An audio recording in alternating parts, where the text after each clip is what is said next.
സൗമ്യയുടെ കാര്യം. സൗമ്യ നേഴ്സിൻ്റെ അടുത്ത് സൗമ്യ നേഴ്സിന് ഉറക്കം പോയി. കുഞ്ഞ് മരിച്ചോടുകൂടി അവളൊരു അപ്സെറ്റായിട്ട് ഉറക്കം പോയി. എല്ലാവരും ചുറ്റുമുണ്ട്, പക്ഷേ ആരും ഇല്ലാത്ത ഒരു അവസ്ഥയാണ് എൻ്റെത്. പിന്നൊരു കാര്യം പറഞ്ഞ്, അതിനേക്കാൾ ഗുരുതരമായ കാര്യമാണ്. ഒരു മനുഷ്യൻ്റെ അനുഭവമാണ്. എന്താ പറഞ്ഞത്? ഒരു സമയം വരുമ്പോൾ എല്ലാവരും ഇങ്ങനെ ഉണർന്നിരിക്കുക. അത് എൻ്റെ മക്കൾ ശ്രദ്ധിക്കണം കേട്ടോ. ഇവർക്ക് ദുരന്തം സംഭവിച്ചിരിക്കുകയല്ലേ. ഇവള് വല്ലതും കാണിച്ച് പൊട്ടുമെന്ന് വിചാരിച്ചുകൊണ്ട് എപ്പോഴും ഒരു കണ്ണ് ഇവളുടെ മേലെ വെച്ചാക്കിയിട്ട് എല്ലാവരും സ്നേഹത്തോടെ, വാത്സല്യത്തോടെ, കരുണയോടെ. ഇപ്പം വല്ല കുഴപ്പമുണ്ടാ? എല്ലാ കണ്ണുകളും ആരുടെ? ഈ സൗമ്യയിലേക്കാണ്. ആ വീട്ടിലെ ഹീറോയായി മാറുകയാണ്.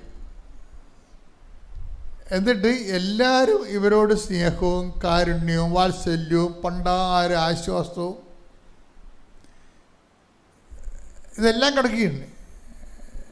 അപ്പം ഇതെല്ലാം കൊടുത്തു കഴിഞ്ഞിട്ട് ഇവർ പറയും, ഇങ്ങനെ ആശ്വാസം കൊടുക്കുന്ന ആൾക്കാരുടെ അവസാനത്തെ അവസ്ഥ രസമാണ്. അപ്പോൾ അവസാനം ഈ കുറേ തരത്തിലുള്ള നാത്തുമാർ, ചേച്ചിമാർ, ഫ്രണ്ട്സ്, കുടുംബക്കാർ, കൂട്ടുകാർ, മൊത്തം ആശ്വാസത്തിൻ്റെ പ്രളയമാണ്. ഈ ആശ്വാസത്തിൻ്റെ പ്രളയത്തിൽ ഇവൾ ഉറക്കം പോയി. എന്നുവെച്ചാൽ എന്താ കാര്യം? ഇവളുടെ സങ്കടം കാരണം ഉറക്കമില്ല. അപ്പോൾ ഈ ആശ്വാസം ഇങ്ങനെ നൂറുകണക്കിന് ആശ്വാസം തന്ന ആൾക്കാർ എന്ത് ചെയ്ത്? ഇവൾ പറയണതെന്ന് വെച്ച് കഴിഞ്ഞാൽ, ഒരു സമയം വരുമ്പോൾ എല്ലാവരും കിടന്നുറങ്ങുമെന്ന്. അത് മനസ്സിലാക്കണം. ഇതാണ് എൻ്റെ ട്രാജഡി എന്ന് പറയുന്നത്.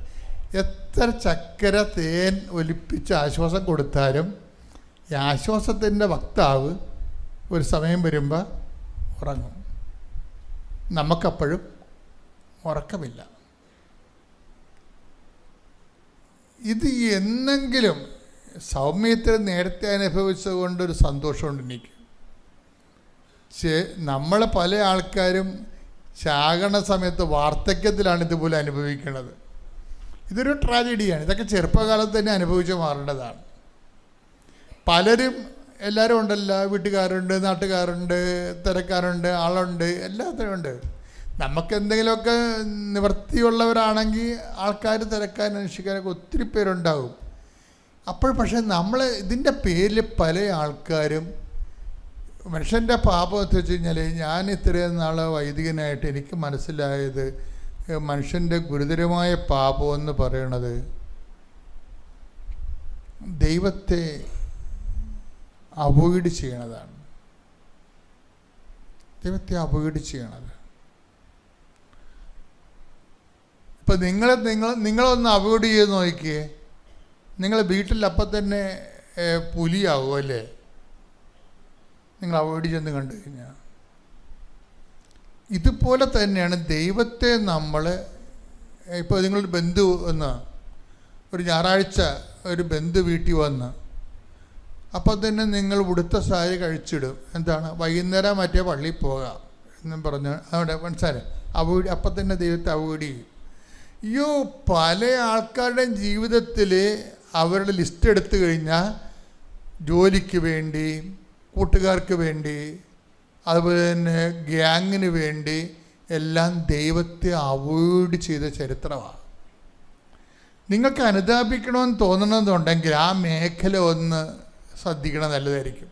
നിങ്ങൾ അനുതാപിക്കുന്ന പല കാര്യവും ദൈവത്തിന് ആവശ്യമില്ലാത്തതാണ്. നിങ്ങൾ അനുതാപിക്കുന്നു എന്ന് പറയുന്ന പല കാര്യങ്ങളും അനുതാപത്തിൻ്റെ ആ പട്ടികയിൽ പെടാത്തതാണ്. എപ്പോഴും നമ്മളെ ശ്രദ്ധിക്കുന്നത് അതായത് ഏതെങ്കിലും സമയത്ത് നിൻ്റെ കർത്താവ് ദൈവം ഞാനാകുന്നു എന്ന് പറഞ്ഞാൽ ഞാനല്ലാതെ മറ്റൊരു ദൈവം നിങ്ങൾക്ക്, അതെന്ന് വെച്ച് കഴിഞ്ഞാൽ ദൈവത്തിൻ്റെ സ്ഥാനത്ത് ആര് വന്നാലും, ഭാര്യ വന്നാലും ഭർത്താവ് വന്നാലും മക്കൾ വന്നാലും ആര് വന്നാലും ഒന്നാം പ്രമാണ ലംഘനമായി പോവും ദൈവത്തിൻ്റെ സ്ഥാനത്ത്. നിങ്ങളിപ്പോൾ ഈ ഒരു ജീവിതത്തിൻ്റെ ഒരു പ്രത്യേക പ്രതിസന്ധികളിൽ വന്നപ്പോഴും നിങ്ങൾ ദൈവമായിട്ട് അടുക്കുന്നവരുണ്ട്. എല്ലാവരും അങ്ങനെയാണെന്ന് പറയുന്നില്ല. അത് തെറ്റാണെന്നും പറയണില്ല. ഞാൻ പറഞ്ഞു വരുന്നതിൻ്റെ കാരണം, ഒരു മനുഷ്യൻ്റെ സൗഭാഗ്യം എന്ന് പറയണത് എല്ലാ കാലാവസ്ഥയിലും ദൈവത്തിന് ഒന്നാം സ്ഥാനം കൊടുക്കാൻ വേണ്ടി തന്നെയാണ് കൽപ്പന തന്നപ്പോൾ നിൻ്റെ കർത്താവായ ദൈവം ഞാനാകുന്നെന്ന് പറഞ്ഞു. എൻ്റെ കാരണം, നിൻ്റെ കർത്താവായ എന്ന് പറഞ്ഞാൽ നിൻ്റെ കർത്താവായ ദൈവം ഞാനാകുന്നു. ഇങ്ങനെ പറയാൻ കാരണം വേറെ പല ഞാനുകളും കർത്താവിൻ്റെ വേഷം കെട്ടി വരുന്ന കൊണ്ടാണ്. പീഡിയ അതാണ് പ്രശ്നം. വേറെ പല ഞാനുകളും വരുന്നുണ്ട്. ഞാനാണ് കർത്താവെന്നും പറഞ്ഞ് വരുന്നുണ്ട്. അത് ഞാനാണ് കർത്താവെന്നും പറഞ്ഞുകൊണ്ട് ചിലപ്പോൾ മക്കളും വരും. അമ്മ ഇന്ന് പള്ളിയിൽ പോകണ്ട, എന്താ പരീക്ഷയാണ് എന്ന് പറയും. അവിടെ അമ്മ നിൽക്കാൻ പറയും. വേണ്ട, അത് ഞാനാണ്, അതൊരു കർത്താവാണ്. നീ പഠിക്കണം, നീ ജയിക്കണം, ഞാൻ നിനക്ക് വേണ്ടി പ്രാർത്ഥിക്കണം എന്ന് പറയാൻ ഒരു തള്ളക്കും പറ്റത്തില്ല. അവൻ പറഞ്ഞതും കേട്ട് അവിടെ കുത്തിയിരിക്കും. അപ്പോൾ ആ കർത്താവ് ആരായി? മകനായി. അമ്മ ഇന്ന് പള്ളിയിൽ പോകണ്ട, അമ്മ വൈകുന്നേരം പോയ എപ്പോഴും പള്ളിയിൽ തന്നെയല്ലേ അമ്മ, ഇന്നെൻ്റെ പരീക്ഷയാണ്, അമ്മ ഇവിടെ ഇരിക്കാൻ പറയും. ഉടനെ അമ്മ അവിടെ ഇരിക്കും. അതാണ് സംഭവം. അപ്പോൾ ആരായി? കർത്താവ് ആരായി? മകനായി. അപ്പോൾ നിൻ്റെ കർത്താവ് ദൈവം ഞാനാകുമെന്ന് പറയുമ്പോൾ എവിടെയെല്ലാം ദൈവത്തിൻ്റെ പ്രാധാന്യം വേറെ എന്തെങ്കിലും വസ്തുവിനോ ജോലിക്കോ വേറെ എന്തെങ്കിലും സംവിധാനത്തെ കൊടുത്ത ഉടനെ ഈ ഒന്നാം പ്രമാണ ലംഘനമായി മാറും. ഒന്നാം പ്രമാണ ലംഘനമായി ഒന്ന് പ്രാർത്ഥിക്കുക. കർത്താവ് ദൈവമേ, അങ്ങയുടെ സ്ഥാനത്തെ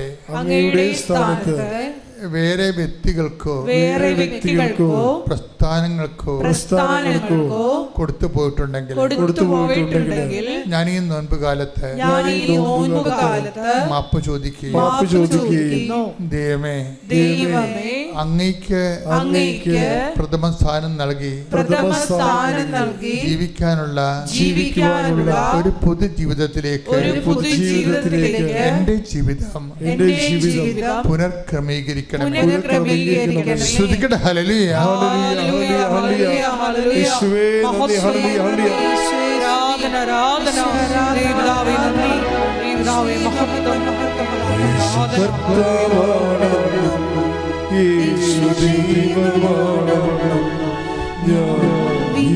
വിശ്വസിക്കുന്നു, പ്രഖ്യാപിക്കുന്നു, യേശു കർത്താവാണ്, യേശു ദൈവമാണ്.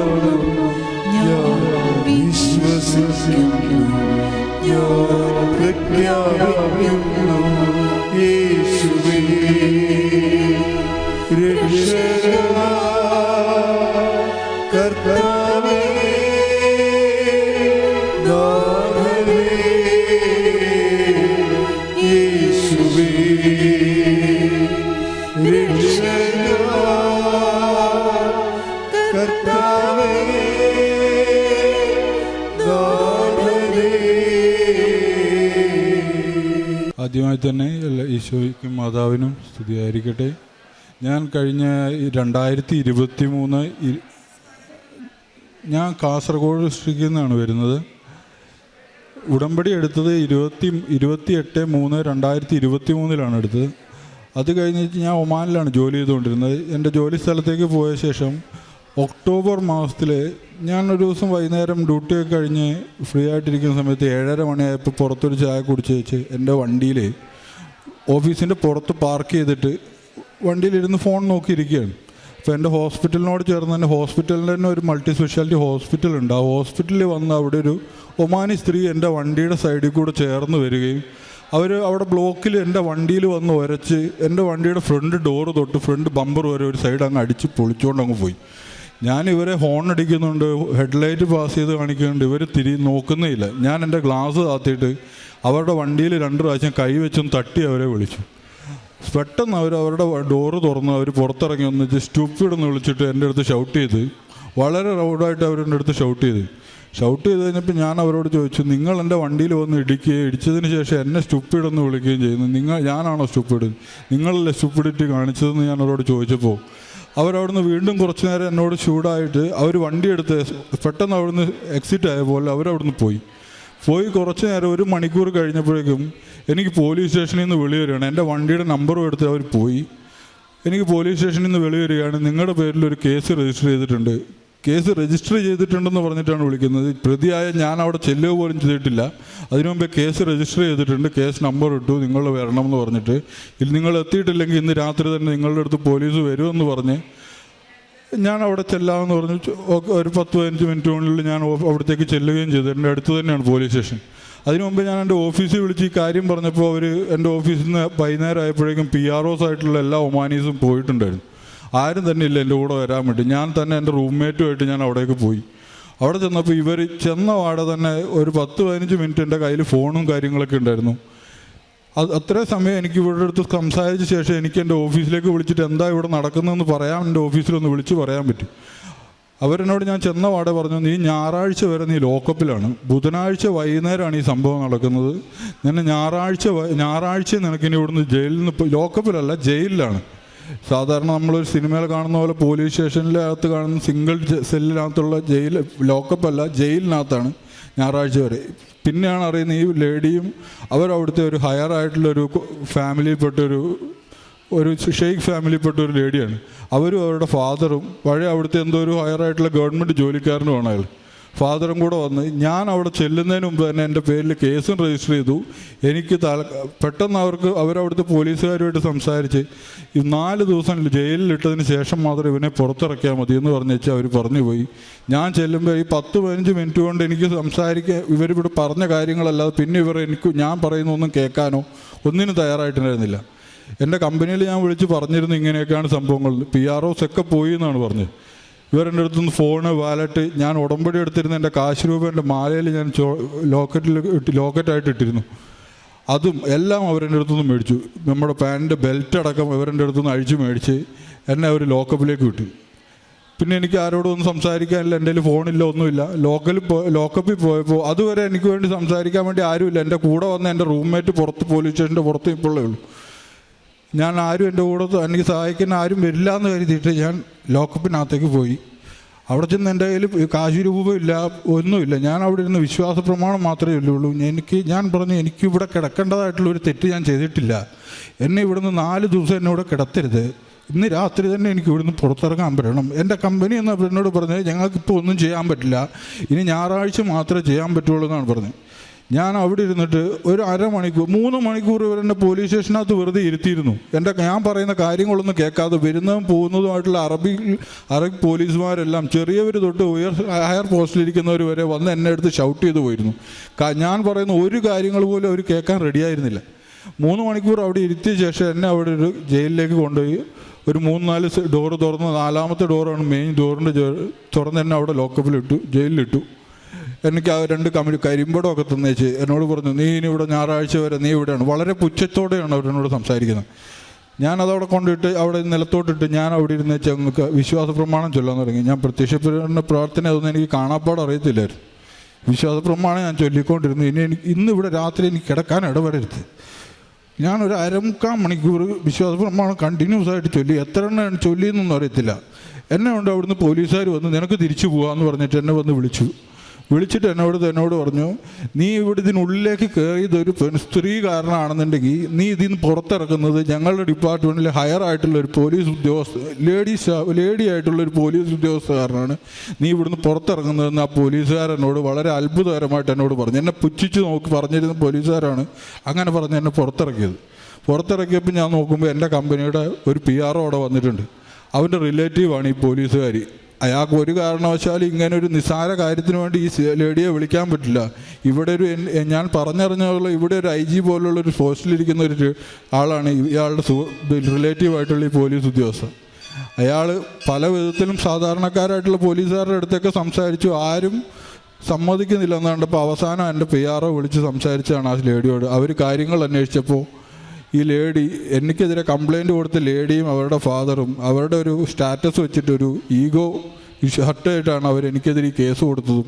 അവർ തന്നെ ശിക്ഷയൊക്കെ വിധിച്ച് 4 ദിവസം ജയിലിൽ കിടത്തിട്ട് അവനെ വിട്ടാൽ മതി എന്ന് പറഞ്ഞ് ഇതിനൊക്കെ തീരുമാനം ഉണ്ടാക്കിയതെന്നും അവരറിഞ്ഞപ്പോൾ അവർ പറഞ്ഞു അവനെ അവിടെ കിടത്തണ്ട, അവനെ ഇറക്കി വിട്ടേക്ക്, അവനെ ജയിലിൽ നിന്ന് വിട്ടേക്ക്, ഇന്ന് രാത്രി തന്നെ അവനെ റിലീസ് ചെയ്തേക്കെന്ന് പറഞ്ഞ് എന്നെ എൻ്റെ ഫ്ലാറ്റിൽ കൊണ്ടുവിടാൻ പറഞ്ഞിട്ടാണ് അവർ പറഞ്ഞിരുന്നത്. പുറത്തെൻ്റെ കമ്പനിയുടെ PRO എൻ്റെ റൂംമേറ്റും അപ്പോഴും ഈ 4 മണിക്കൂറായിട്ട് ആ PRO എൻ്റെ റൂംമേറ്റും വെയിറ്റ് ചെയ്ത് നിൽക്കുന്നുണ്ടായിരുന്നു. അതൊരു റൂംമേറ്റ് ഒരു മുസ്ലിമാണ്, PRO ഒരു മുസ്ലിമാണ്. എനിക്ക് വേണ്ടി അവിടെ ഈ 4-5 മണിക്കൂർ പോലീസ് സ്റ്റേഷനിൽ വൈകുന്നേരം രാത്രി 2.5 മണിക്കൂറാണ് ഞാൻ ആ പോലീസ് സ്റ്റേഷനിൽ നിന്ന് പുറത്തിറങ്ങുന്നത്, ജയിലിൽ നിന്ന് പുറത്തിറങ്ങുന്നത്. അതുവരെ എനിക്ക് 4-5 മണിക്കൂർ ഈ മുസ്ലിം സുഹൃത്തുക്കളാണ് എനിക്ക് വേണ്ടി അവിടെ കാത്തിരുന്നത്. അത് കഴിഞ്ഞ് ഈ സംഭവം കഴിഞ്ഞേച്ച് ഇവർ പോലീസ് സ്റ്റേഷനിൽ ഇവർ വിചാരിച്ച പോലെ കാര്യങ്ങൾ നടന്നില്ല എന്ന് കണ്ടപ്പോൾ ഇവർ കോർട്ടിലേക്ക് കേസ് ഹയർ ചെയ്തു. കോർട്ടിലേക്ക് കേസ് ഒരു പ്രൈമറി കോർട്ടിൽ കൊടുക്കേണ്ട കേസ് അവിടുത്തെ ഹൈക്കോർട്ടിലേക്കാണ് അവിടെ കൊടുത്തത്. അവിടെ ജില്ലാ കോടതിയില്ല, ഹൈക്കോടതിയും സുപ്രീം കോടതിയും മാത്രമേ ഉള്ളൂ. ഹൈക്കോർട്ടിലേക്ക് കൊടുത്തേച്ച് 1 കൊല്ലം എന്നെ ഈ കേസിൻ്റെ പുറകെ അവർ നടത്തിച്ചു. അന്നേരപ്പോഴൊന്നും ഞാൻ എൻ്റെ വീട്ടിലൊന്നും ഈ കാര്യമൊന്നും പറഞ്ഞിട്ടുണ്ടായിരുന്നില്ല. എൻ്റെ ജോലികളും കാര്യങ്ങളൊക്കെ സാധാരണമായി നടക്കുന്ന പോലെ തന്നെ നടന്നു പോകുന്നുണ്ടായിരുന്നു. കാരണം എനിക്കധികം വലിയ ബുദ്ധിമുട്ടൊന്നും ഉണ്ടായിരുന്നില്ല. പിന്നെയാണ് ഞാൻ അറിഞ്ഞത് ഒരു ക്രിമിനൽ കേസിൽ പെട്ട് കഴിഞ്ഞ് കഴിഞ്ഞാൽ നമ്മൾ ട്രാവൽ ബാനായി. ആ കേസ് ഏത് കാലത്ത് നമുക്ക് കേസ് കഴിയുന്നു അന്ന് മാത്രമേ നമുക്ക് ആ നാട്ടിൽ നിന്ന് തിരിച്ച് ഏത് രാജ്യത്തേക്കായാലും നമ്മുടെ നാട്ടിലേക്കായാലും എക്സിറ്റ് ആകാൻ പറ്റുള്ളൂ. അങ്ങനെ 1 കൊല്ലം കഴിഞ്ഞ് 2023 ഒക്ടോബർ മാസം നടന്ന ഈ കേസ് 24 ഒക്ടോബറായിട്ടും കഴിഞ്ഞിട്ടില്ല, കേസ് കഴിഞ്ഞിട്ടില്ല, എൻ്റെ ജഡ്ജ്മെൻറ്റ് വന്നിട്ടില്ല. 5-6 പ്രാവശ്യം ഞാൻ കോർട്ടിൽ ഹിയറിങ്ങിന് പോയി. ഡിസംബർ മാസത്തിൽ എൻ്റെ പപ്പയ്ക്ക് ഒരു അറ്റാക്ക് വരിക, പപ്പ ഹോസ്പിറ്റലൈസ്ഡ് ആവുകയും ചെയ്തു ഡിസംബർ 29 അന്നും എൻ്റെ കേസിൻ്റെ വിധി വന്നിട്ടില്ല. എനിക്ക് നാട്ടിൽ പോകണമെന്നുണ്ട്. നാട്ടിലെൻ്റെ അനിയൻ മാത്രമേ ഉള്ളൂ, പിന്നെ മമ്മിയും മാത്രമേ ഉള്ളൂ. അനിയനും ജോലി ചെയ്യുന്നതാണ്, സഹായത്തിന് ആരും ഉണ്ടായിരുന്നില്ല. പെട്ടെന്ന് മമ്മി മാത്രമാണ് ഓടി നടന്നത്. അപ്പോൾ നാട്ടിലെത്തണമല്ലോ എന്നോർത്ത് ഞാൻ ഈ കേസിന് പപ്പ ഇങ്ങനെ ഹോസ്പിറ്റലൈസ്ഡ് എന്ന് പറഞ്ഞപ്പോൾ ഞാൻ പറഞ്ഞു എനിക്ക് നാട്ടിലെൻ്റെ മമ്മിക്കൊന്നും സഹായത്തിന് ആരുമില്ല, എനിക്ക് നാട്ടിലേക്ക് എത്തണം പെട്ടെന്ന്. 29-ാം തീയതി പപ്പ ഹോസ്പിറ്റലിലാവുന്നു. 30-ാം തീയതി എൻ്റെ കേസിൻ്റെ ജഡ്ജ്മെൻറ്റ് വരുന്നു. നിങ്ങളുടെ പേരിലുള്ള കേസ് തള്ളിപ്പോയി എന്ന് പറഞ്ഞിട്ട് കോർട്ടിൻ്റെ പേരിലുള്ള കേസ് തള്ളിക്കളഞ്ഞു. എനിക്ക് എൻ്റെ കമ്പനിയിൽ നിന്ന് CCTV റെക്കോർഡ്സ് വിഷ്വൽസൊക്കെ എടുത്തപ്പോൾ അതിലാകപ്പാടെ ബ്ലറായ ഒരവസ്ഥയായിരുന്നു. തൊട്ട് ഫ്രണ്ടിലുണ്ടായിരുന്ന ഒരു ഗ്യാരേജ് വർക്ക്ഷോപ്പാണ്, ഒരു പ്രീമിയം വർക്ക്ഷോപ്പാണ് എൻ്റെ ഓഫീസിൻ്റെ ഫ്രണ്ടിൽ.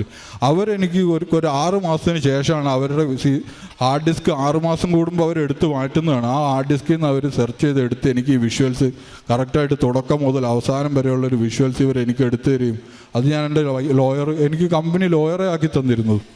അത് വേറൊരു ഭാഗം. ഈ ലോയർ മുഖേന ഞാൻ ഈ കോർട്ടിൽ വീഡിയോ അവിടെ സബ്മിറ്റ് ചെയ്തിട്ടുണ്ടായിരുന്നു. അത് കാരണം ഈ കേസിൽ അവർ വീഡിയോ കണ്ട് ഞാനല്ല തെറ്റുകാരി, വോയിസ് അടക്കമുള്ള വീഡിയോ വിഷ്വൽസ് ആയിരുന്നു. തൊട്ട് കീഴെ തന്നെ ഇവർ ഞാനുമായിട്ട് സംസാരിക്കുന്നതിൻ്റെ തൊട്ട് തിളക്ക് മേലെ തന്നെ ഒരു ക്യാമറ ഉണ്ടായിരുന്നത് ഞാനും കണ്ടിട്ടില്ല, ആരും കണ്ടിട്ടില്ലായിരുന്നു. അവർ തന്നെ ആ ഗ്യാരേജുകാരാണ് എന്നോട് വന്ന് പറയുന്നത് ഇവിടെ ഒരു ക്യാമറ ഉണ്ടല്ലോ, നിൻ്റെ ഓഫീസിൻ്റെ ക്യാമറയിൽ നിന്ന് വിഷ്വൽ കിട്ടിയില്ലെങ്കിൽ ഞങ്ങളുടെ ഈ ക്യാമറ കിട്ടാതിരിക്കുമല്ലോ എന്ന് പറഞ്ഞാൽ അവർ പോയി തപ്പിയെടുത്ത് എനിക്ക് ആ വിഷ്വൽ കൊണ്ട് തന്നു. വോയിസ് അടക്കമുണ്ട്. ആ സ്ത്രീ വരുന്നതും വന്നിറങ്ങുന്നതും അവർ ഷൗട്ട് ചെയ്യുന്നതും അവരാണ് എന്നെ ആദ്യം സ്റ്റൂപ്പിടെന്ന് വിളിക്കുന്നതും വോയിസ് കറക്റ്റായിട്ട് ആ വോയിസ് വീഡിയോയിൽ റെക്കോർഡ് വിഷ്വലുണ്ട്. അത് കണ്ടു കഴിഞ്ഞപ്പോൾ പിന്നെ അവരുടെ ഫാമിലിയും ഹോൾഡും ഒക്കെ വെറുതെ ആയ പോലെയായി കോർട്ടിൽ പോയിട്ടും. ഇതൊക്കെ കഴിഞ്ഞു. കോർട്ടിലേക്ക് കാര്യം കഴിയുന്നതിന് മുമ്പ് തന്നെ ഈ ലോയർ ഒരു ക്രിമിനൽ കേസ് എൻ്റെ കമ്പനിയുടെ ക്രിമിനൽ ലോയർ വരണം എന്നുണ്ടെങ്കിൽ അവരുടെ 4.5 ലക്ഷം രൂപയാണ് അവർക്ക് ഈ ഒരു ക്രിമിനൽ ലോയർ കേസ് വാദിക്കാൻ ഹൈക്കോർട്ടിൽ വരുന്നതിന്. ആ കേസ് എന്നോട് കമ്പനി പറഞ്ഞു അത് നിൻ്റെ ഓൺസ് റിസ്കിൽ നീ തന്നെ കൊടുക്കേണ്ടി വരുമെന്ന് പറഞ്ഞു. ഞാൻ വീട്ടിലൊന്നും പറഞ്ഞിട്ടില്ല. ഞാൻ ഓർത്ത് എൻ്റെ സാലറിയിൽ നിന്ന് റിഡക്റ്റ് ചെയ്തോട്ടെ, അല്ലെങ്കിൽ എൻ്റെ സെറ്റിൽമെൻറ്റിൽ നിന്ന് എടുത്തോട്ടെ, കുഴപ്പമില്ലല്ലോ, നോ പ്രോബ്ലം, സാധാരണ പോലെ കാര്യങ്ങൾ നടന്നു പോകും, വീട്ടിൽ അറിയുകയില്ല എന്ന് ഓർത്തിട്ട് ഞാൻ പറഞ്ഞു. ഈ കേസ് കേസിൻ്റെ കാര്യങ്ങളൊക്കെ തീർന്നു കഴിഞ്ഞപ്പോൾ പപ്പയ്ക്ക് പോകേണ്ട ആവശ്യം വന്നപ്പോഴേക്കും എൻ്റെ കേസ് കറക്റ്റായിട്ട് മാതാവ് അനുഗ്രഹിച്ചിട്ട് എൻ്റെ കേസ് തീർത്തു തന്നു. അതിനു മുമ്പേ മാതാവായിട്ട് തന്നെ ഈ പോലീസ് സ്റ്റേഷനിൽ നിന്ന് ഞാൻ പുറത്തിറങ്ങുമ്പോൾ എന്നോട് എൻ്റെ പോലീസുകാർ പറയും ഒരു സ്ത്രീ കാരണം നീ ഉള്ളിലായി, അതിലും വലിയൊരു സ്ത്രീ കാരണം നീ ഇവിടുന്ന് പുറത്തിറങ്ങുകയും ചെയ്തു എന്ന് പറഞ്ഞു. അതിലെനിക്ക് ഉറച്ച വിശ്വാസമുണ്ട് അത് മാതാവാണ് വന്നിട്ട് എന്നെ അവിടുന്ന് പുറത്തിറക്കിയതെന്ന്. അതും അവിടുത്തെ നാട്ടുകാരി അവരുടെ ഹോൾഡ് വെച്ച് എന്നെ അവിടെ ഉള്ളിലാക്കിയെങ്കിൽ അതേ നാട്ടുകാരിയായിട്ടുള്ള സ്ത്രീ തന്നെ എന്നെ അവിടുന്ന് പുറത്തിറക്കുകയും ചെയ്തു. ഈ കേസ് കഴിഞ്ഞിട്ടാകുമ്പോൾ ഈ 4.5 ലക്ഷം രൂപ ലോയർക്ക് ഫീസ് കൊടുക്കണം. കോർട്ടിൽ നിന്ന് മിനിമം ജയിൽ ശിക്ഷയും ഒരു ഫൈനും വരേണ്ടതാണ്. കോർട്ടിൽ നിന്ന് വന്ന വിധി എന്താണെന്ന് വെച്ചാൽ കോർട്ടിൻ്റെ ചിലവും പോലീസ് സ്റ്റേഷൻ്റെ ഡോക്യുമെൻറ്റേഷൻ ചാർജുമായിട്ട് ഒരു 150 റിയാൽ ഞാൻ അവിടെ പേയ്മെൻറ്റ് ചെയ്യണം. മിനിമം അവിടെ ഇങ്ങനെ ഒരു കേസിന് ഞാൻ പറഞ്ഞു കേട്ട് 2000-3000 റിയാൽ ഫൈനായിട്ട് മാത്രം അടയ്ക്കേണ്ടി വരും. അതുകൂടാതെ ഒരു 6 മാസമെങ്കിലും ജയിൽ ശിക്ഷ അനുഭവിക്കേണ്ടി വരുമെന്ന് പറഞ്ഞെടുത്ത് 150 റിയാൽ രണ്ടിൻ്റെയും എക്സ്പെൻസായിട്ട് അടച്ചാൽ മതി എന്ന് പറഞ്ഞ് തന്നെ അത് അടച്ച് എനിക്ക് എൻ്റെ പപ്പ ഹോസ്പിറ്റലായ എൻ്റെ പിറ്റേ ദിവസം എനിക്ക് നാട്ടിലെത്താൻ പറ്റി. അവിടെ ജഡ്ജ്മെൻറ്റ് വന്ന് ഫൈൻ അടച്ച് എനിക്ക് നാട്ടിലെത്താൻ പറ്റി. പിന്നെ എനിക്ക് ഒരു 4.5 ലക്ഷം രൂപയോളം വരുന്ന ഒമാൻ റിയാൽ, ഏകദേശം 1600 റിയാൽ എനിക്ക് ലോയർക്ക് കൊടുക്കാനുള്ള ലോയർ ഫീ ഉണ്ടായിരുന്നു. കമ്പനി എന്നോട് പറഞ്ഞത് അത് നിൻ്റെ സാലറിയിൽ നിന്ന് ഡിഡക്റ്റ് ചെയ്തോളാം, ചെറിയൊരു സംഖ്യയായിട്ട് ഡിഡക്റ്റ് ചെയ്തോളാം എന്നാണ് പറഞ്ഞിരുന്നത്. കുറച്ച് കാലം കഴിഞ്ഞ് ഞാൻ ഇടയ്ക്കിടയ്ക്ക് എൻ്റെ ഡയറക്ടറുമായിട്ട് നല്ല രീതിയിൽ പോയിരുന്ന കാരണം ഡയറക്ടറോട് ഞാൻ ഇടയ്ക്കിടയ്ക്ക് ചോദിക്കുമായിരുന്നു, സാർ എന്തെങ്കിലും ചെയ്യാൻ പറ്റുമോ? ഒന്നും ചെയ്യാൻ പറ്റില്ല എന്ന് പറഞ്ഞ ആൾ അടുത്ത റമദാൻ മാസം ആയപ്പോൾ ഞാൻ ആളോട് 1-2 പ്രാവശ്യം ചോദിച്ചു. റമദാൻ തീരാറായപ്പോഴും ആളോടൊന്ന് ചോദിച്ചു. ആൾ പറഞ്ഞു ഓക്കെ, ഫുൾ എക്സ്പെൻസ് കമ്പനി തന്നെ ഇട്ടേ, കമ്പനിയുടെ ക്രിമിനൽ കേസുകളുടെ കൂട്ടത്തിൽ അതും കമ്പനിയുടെ എക്സ്പെൻസ് ആയിട്ടിട്ട് കമ്പനി ഒരു പൈസ പോലും എൻ്റെ കയ്യിൽ നിന്ന് മേടിക്കാതെ അതെല്ലാം കമ്പനി തന്നെ അടച്ച് എനിക്കൊരു സാമ്പത്തികമായിട്ടുള്ള ഒരു ബാധ്യതയും വരാതെ എന്നെ മാതാവ് എല്ലാ കമ്പനിയിലും ജയിലിലും പോലീസുകാരുടെ ഇടയിലും കോടതിയിലും എല്ലാം മാതാവ് വന്ന് പലരുടെ രൂപത്തിൽ എന്നെ സഹായിച്ചു. പിന്നെ ഇത് കഴിഞ്ഞേച്ച് കുറച്ച് മാസങ്ങൾ കഴിഞ്ഞു. ഞാനിവിടെ നാട്ടിലൊക്കെ വന്ന് പോയി കഴിഞ്ഞ് കുറച്ച് മാസങ്ങൾ കഴിഞ്ഞാണ് എൻ്റെ 2 സുഹൃത്തുക്കളും ഞാനും കൂടെ എനിക്ക് കമ്പനി തന്ന ഒരു കാറുണ്ടായിരുന്നു. അത്യാവശ്യം നല്ല കോസ്റ്റ്ലി ആയിട്ടുള്ള ഒരു 10-25 ലക്ഷം രൂപ വില ഇവിടെ വരുന്ന ഒരു വണ്ടിയാണ്. പുതിയ വണ്ടിയാണ്, 1 മാസം ആയതേ ഉണ്ടായിരുന്നുള്ളൂ. ഞങ്ങൾ ആ വണ്ടിയായിട്ട് ഉച്ചയ്ക്ക് ബ്രേക്ക് ടൈമിൽ ഞങ്ങളൊരു തൊട്ടടുത്തൊരു ഒരു മാളിലേക്ക് പോയതാണ്. മാളിലേക്ക് പോയിട്ട് ഞങ്ങൾ തിരിച്ചു വരാൻ വേണ്ടി ഇറങ്ങുമ്പോൾ എൻ്റെ സുഹൃത്തിനോട് പറഞ്ഞു ഞാൻ ഇനി വണ്ടി ഓടിച്ചോളാം എന്ന് പറഞ്ഞ് വണ്ടി എടുത്തു. ഹൈവേയിലേക്ക് കയറി ഒരു ക്രോസ് സിഗ്നലിൽ വന്ന് സംസാരിച്ചുകൊണ്ട് ഫ്രണ്ടിൽ സിഗ്നൽ നോക്കാതെ കയറി അങ്ങ് പോയി. എതിരെ വന്ന വണ്ടിയിൽ വിലങ്ങനെ ചെന്നങ്ങ് ഇടിച്ചങ്ങ് കയറി വണ്ടി. ഫ്രണ്ട് മൊത്തം ബാക്ക് വരെ ആകെപ്പാടെ പപ്പടം പോലെ അവസ്ഥയായി. എൻ്റെ ഫ്രണ്ടിലത്തെ എൻജിനൊക്കെ ഇടിച്ച് പൊളിഞ്ഞ് ഞങ്ങളുടെ ഡാഷ്ബോർഡിനകത്തൂടെ ഉള്ളിൽ വന്ന് ഗിയർ ബോക്സ് ഒക്കെ പൊളിഞ്ഞ് 2 സീറ്റിൻ്റെ ഇടയിൽ കൂടെ ബാക്കിലേക്ക് പോയി. അത്ര വലിയൊരു അപകടമായിരുന്നു. 3 പേര് ഈ വണ്ടിയിലിരുന്നിട്ട് 3 പേരും വേറെ ഏതോ ഒരു വണ്ടിയിൽ ആക്സിഡൻറ്റ് നടന്ന പോലെ നമ്മൾ കാഴ്ചക്കാരിറങ്ങി നിൽക്കുന്ന പോലെ ഒരു പോറലോ ഇടിച്ചതിൻ്റെതായിട്ടുള്ള യാതൊരു ബുദ്ധിമുട്ടുകളോ തോന്നാതെ ഞങ്ങൾ പുറത്തിറങ്ങി നിന്നിട്ട് ഇത് നോക്കി നിൽക്കുക. ഞങ്ങൾക്ക് തന്നെയാണ് ഇത് സംഭവിച്ചത്. ഞങ്ങളുടെ വണ്ടിയുടെ അവസ്ഥയുണ്ട്. 2 ഫ്രണ്ടിലത്തെ 2 പാസഞ്ചർ ഇരിക്കുന്നിടം കണ്ടു കഴിഞ്ഞാൽ ഒരിക്കലും പറയില്ല ഇതിൽ നിന്ന് ഇറങ്ങിയ 2 പേരുടെ കാലും കൈയൊക്കെ ബാക്കിയുണ്ട്, ആൾ ജീവനോടെ ബാക്കിയുണ്ടെന്ന്. എയർ ബാഗുകളൊക്കെ ഉണ്ടാവും, അതൊക്കെ ശരി തന്നെയാണ്. പക്ഷേ ആ വണ്ടിയുടെ അവസ്ഥ കണ്ടു കഴിഞ്ഞാൽ ഒരു മനുഷ്യരും പറയത്തില്ല ഈ വണ്ടിയിൽ നിന്ന് ഇറങ്ങിയ ആൾക്കാർ ജീവനോടെ ഉണ്ടെന്ന്. അതിൽ നിന്നാണ് ഞങ്ങൾ 3 ആളും ഒരു പോറൽ പോലും ഇല്ലാതെ പുറത്തിറങ്ങിയത്. ഈ സമയങ്ങളിലൊക്കെ ഞാൻ ഉടമ്പടിയിലാണ്. കൃത്യമായിട്ട് എൻ്റെ ഉടമ്പടി പ്രാർത്ഥനകളൊക്കെ ഞാൻ അവിടെയും ചെയ്തു പോകുന്നുണ്ടായിരുന്നു. എല്ലാ ഞായറാഴ്ചയും പള്ളിയിൽ പോകുന്നുണ്ടായിരുന്നു. എൻ്റെ കഴുത്തിൽ എൻ്റെ മാലയിൽ തന്നെ എൻ്റെ ഒരു കാശിരൂപം ഉണ്ടായിരുന്നു. ഇവിടുന്ന് മേടിച്ചുകൊണ്ട് പോയ ലോക്കറ്റും കൊന്തയൊക്കെ എൻ്റെ വണ്ടിയിലും ഒക്കെ തന്നെ ഉണ്ടായിരുന്നു. ഈ കാശിരൂപമൊക്കെ എൻ്റെ കൂടെ ഉണ്ടായിരുന്നത് കൊണ്ടാണ് ആ പോലീസ് സ്റ്റേഷനിൽ അവർ മേടിച്ചു വെച്ചെങ്കിലും അത് ആ പോലീസ് സ്റ്റേഷനിൽ എൻ്റെ അമ്മയായിട്ട് അവിടെ ഇരിപ്പുണ്ടെന്നുള്ളതും ഈ വണ്ടി ആക്സിഡൻ്റ് ആകുമ്പോൾ എൻ്റെ നെഞ്ചിൽ ആ കാശിരൂപം എൻ്റെ മാലയോട് ചേർന്നുണ്ടെന്നുള്ളതൊക്കെ കൊണ്ടാണ് എനിക്കിതിൽ നിന്നൊക്കെ സുഖമായിട്ട് രക്ഷപ്പെടാൻ പറ്റിയതെന്നുള്ളത്, മാതാവ് സഹായിച്ച് എന്നെ രക്ഷപ്പെടുത്തിയതെന്ന് ഞാൻ ഉറച്ചു വിശ്വസിക്കും. അത് കഴിഞ്ഞ് അതുപോലുള്ള പിന്നെ അവിടെ നിസ്സാരമായ ചെറിയ കാര്യങ്ങളിലൊക്കെ മാതാവ് എന്നെ പ്രാർത്ഥനയിൽ സഹായിച്ചിട്ടുണ്ട്. പിന്നെ ഇപ്പോൾ ഞാനിവിടെ നാട്ടിൽ വന്നിട്ട് കഴിഞ്ഞ ദിവസം ഞാനൊരു ഹെവി ലൈസൻസിന് വേണ്ടിയിട്ട് അപ്ലൈ ചെയ്തിരുന്നു. പ്രത്യേകിച്ച് കാര്യമൊന്നുമില്ല, ഒരു താല്പര്യത്തിൻ്റെ പുറത്ത് അപ്ലൈ ചെയ്തതാണ്. അപ്പോൾ എനിക്ക് മാതാവിനോട് ഞാൻ എൻ്റെ കഴിഞ്ഞ ദിവസത്തെ അപ്ലൈ ചെയ്തിട്ട് കുറച്ച് ദിവസം കഴിഞ്ഞ് എൻ്റെ ഫസ്റ്റ് ടെസ്റ്റ് വന്നു. അന്നത്തെ രാവിലത്തെ ഡെയിലി ബ്രെഡിൽ ഞാൻ പറഞ്ഞു, മാതാവ് എനിക്ക് ഇന്നത്തെ എൻ്റെ ടെസ്റ്റാണ്, എൻ്റെ ഫസ്റ്റ് ട്രയലാണ്, എനിക്കിന്ന് മാതാവ് എനിക്ക് എൻ്റെ ഫസ്റ്റ് ട്രയൽ തന്നെ എനിക്കിതൊന്ന് പാസ്സാക്കി തരണമെന്ന് പറഞ്ഞ് ഞാൻ പ്രാർത്ഥിച്ചു പോയി. ടെസ്റ്റിൽ ഞാൻ അവിടെ മാതാവിനോടൊക്കെ പ്രാർത്ഥിച്ച് ഞാൻ ടെസ്റ്റ് ചെയ്തു. എനിക്ക് ഫസ്റ്റ് ട്രയൽ തന്നെ ഇവിടുത്തെ ഹെവി ലൈസൻസ് കിട്ടി. ഇവിടെ വണ്ടി ഓടിച്ചുകൊണ്ടിരിക്കുന്ന കുറച്ച് ആൾക്കാരുണ്ടായിരുന്നു അവിടെ വന്ന്, അവരൊക്കെ ഫെയിലായി. സങ്കടമുണ്ട്. എന്നാലും എന്നെ മാതാവ് എന്നെ ഫസ്റ്റ് ട്രയൽ തന്നെ ഇതിലും പാസ്സാക്കി തന്നു. പിന്നെ എൻ്റെ ഇതുപോലുള്ള ഒരുപാട് കാര്യങ്ങൾ, ചെറിയതായിട്ടുള്ള ഒരുപാട് കാര്യങ്ങളിൽ മാതാവ് എന്നെ നിരന്തരം എൻ്റെ കൂടെയും എൻ്റെ കുടുംബത്തിൻ്റെ കൂടെ ഞങ്ങളെല്ലാവരും ഉടമ്പടിയിലാണ്. ഞങ്ങളെല്ലാവരുടെയും കൂടെ എല്ലാ കാര്യത്തിനും മാതാവ് തന്നെ ഞങ്ങളെ സഹായിക്കാറുണ്ട്.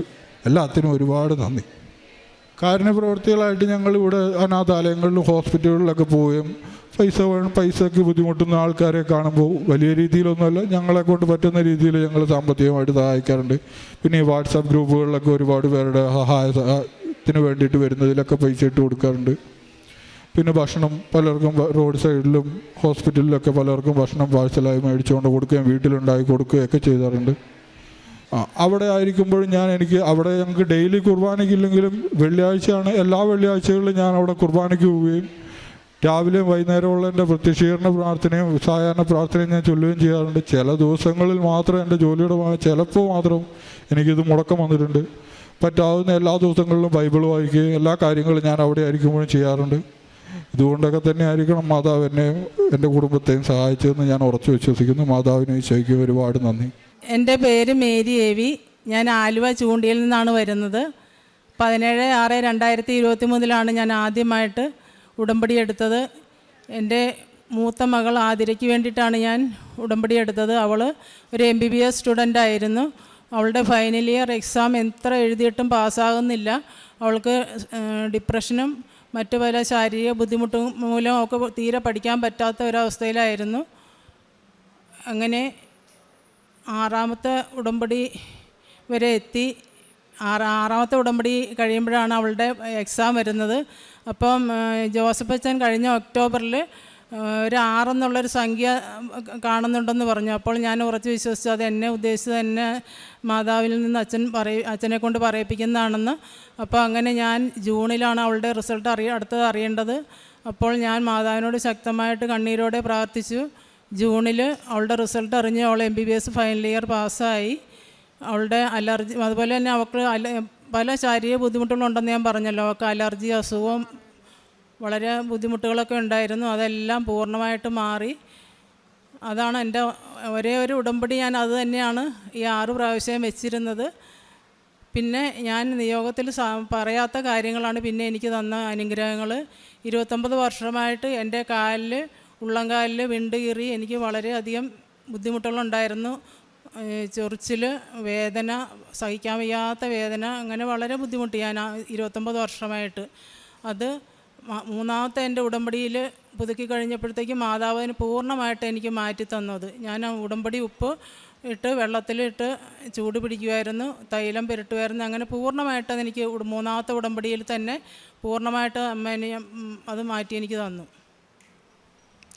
പിന്നീട് അടുത്തത് ഞാൻ നിയോഗത്തിൽ വെച്ചതല്ല, അല്ലാതെ അമ്മയോട് പ്രാർത്ഥിച്ചിട്ട് കിട്ടിയതാണ്. എൻ്റെ 2ാമത്തെ മകൾ ഐശ്വര്യയാണിത്. അവൾക്ക് കഴിഞ്ഞ 2024 ജനുവരിയിൽ ഡെങ്കിപ്പനി 3ാമത്തെ പ്രാവശ്യം വന്നു. വളരെ സീരിയസ് ആയിരുന്നു. പ്ലേറ്റിൽ കൗണ്ടൊക്കെ തീരെ താന്നു പോയായിരുന്നു. അത് മാതാവിനോട് ഞാൻ കണ്ണീരോടെ പ്രാർത്ഥിച്ചു. അമ്മയെ ഭയങ്കരമായിട്ട് ബുദ്ധിമുട്ടുന്നു അമ്മേ, ഞാൻ സാക്ഷ്യം പറഞ്ഞോളാം അവളുടെ അസുഖം മാറ്റിത്തരണേ എന്ന്. പിറ്റേന്ന് തൊട്ട് അവളുടെ കൗണ്ട് കൂടുകയും സൗഖ്യപ്പെടുകയും ചെയ്തു. പിന്നെ 4ാമത്തത് എൻ്റെ മോൾക്ക് PGക്ക് അഡ്മിഷൻ കിട്ടിയപ്പോൾ വളരെ ദൂരെയുള്ള ഒരു കോളേജിലാണ് കിട്ടിയത്. അതും ഭയങ്കര കുറച്ച് ബുദ്ധിമുട്ടുണ്ടാക്കുന്ന അമ്മ, എനിക്ക് വീടിൻ്റെ അടുത്തുള്ള കോളേജിൽ എനിക്ക് അഡ്മിഷൻ ആക്കി തരുമോയെന്ന് വെച്ചാൽ അമ്മയുടെയും വിളിച്ച് കരഞ്ഞ് പ്രാർത്ഥിച്ചു. അതും എനിക്ക് സാധിച്ചു തന്ന്. ഈ 4 ഉടമ്പടി നെയ്കളാണ് പ്രധാനമായിട്ട്. അല്ലാതെ ചെറുതും വലുതുമായ ഒത്തിരി അനുഗ്രഹങ്ങൾ എനിക്ക് സാധിച്ചു തന്നിട്ടുണ്ട്.